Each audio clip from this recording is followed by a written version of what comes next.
বর্ডারের কাছে আছেন, লজ্জা লাগে না? হোসেন মোহাম্মদ এরশাদ তো চোর ছিল, বাটপার ছিল, ক্ষমতা দখল করেছে সে জোর করে, সেও তো পালাই যায় না।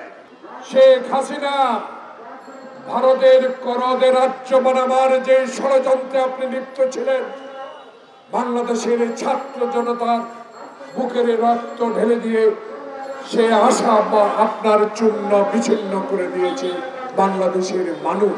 কারাগারে যিনি এখন আছেন সালমান এফ রহমান, কারাগারে আছেন পুলিশের আইজিপি শহীদ, কারাগারে আছেন আরো অনেক নেতা।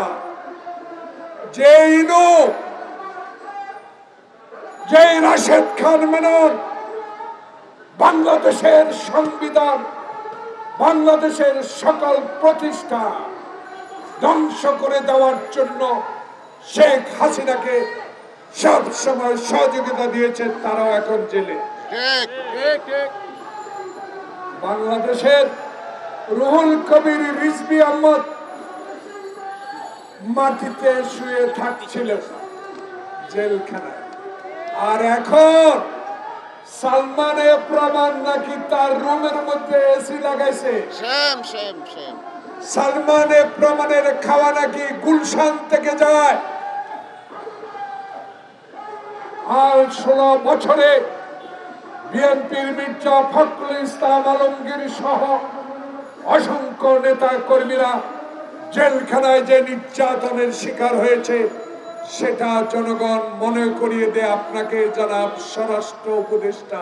আবার ইউটিউবে ছাড়ছেন, বর্ডারের কাছে আছেন, লজ্জা লাগে না?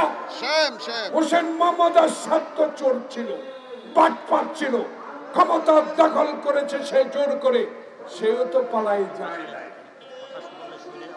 আপনার যদি এত অহংকার আপনার পিতাকে নিয়ে, আপনার পরিবারকে নিয়ে স্বাধীনতা এনেছেন আপনি নাকি, তাহলে পালালেন কেন? পালালেন এই জন্য আপনি ছিলেন চোর, আপনি ছিলেন ডাকাত, আপনি ছিলেন গণতন্ত্র হত্যাকারী, আপনি ছিলেন ইলিয়াস আলীকে গুম করা, আপনি ছিলেন চৌধুরী আলমের গুম করা, আপনি ছিলেন আমার নেত্রী বেগম জিয়ার বিরুদ্ধে বিনা কারণে মামলার হুকুমদাতা। কোথায় মতিয়া চৌধুরী, কোথায় আব্দুল হামিদ, কোথায় শাহজাহান খান, কোথায় শামীম ওসমান? আপনাদের চেহারা তো দেখি না।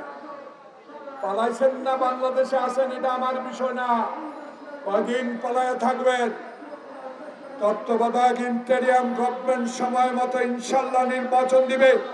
সেই নির্বাচনে বাংলাদেশ জাতীয়তাবাদী দল এক মাথায় ভোটে নির্বাচনে জয়লাভ করে ক্ষমতা আসলে কোন দুর্নীতি, কোন স্বজনপ্রীতি, কোন বিষয়ে মাথা ঘামাবে না। জনগণের প্রতিনিধি সংবিধান মতো ইনশাল্লাহ কাজ করবে। আমাদেরকে একটু দেখান শেখ হাসিনাকে এনে, আমাকে একটু দেখান, আমাদেরকে দেখান যে হারুন আমার একটি কিডনি অচল করে দিয়েছে, তাকে গ্রেফতার করি।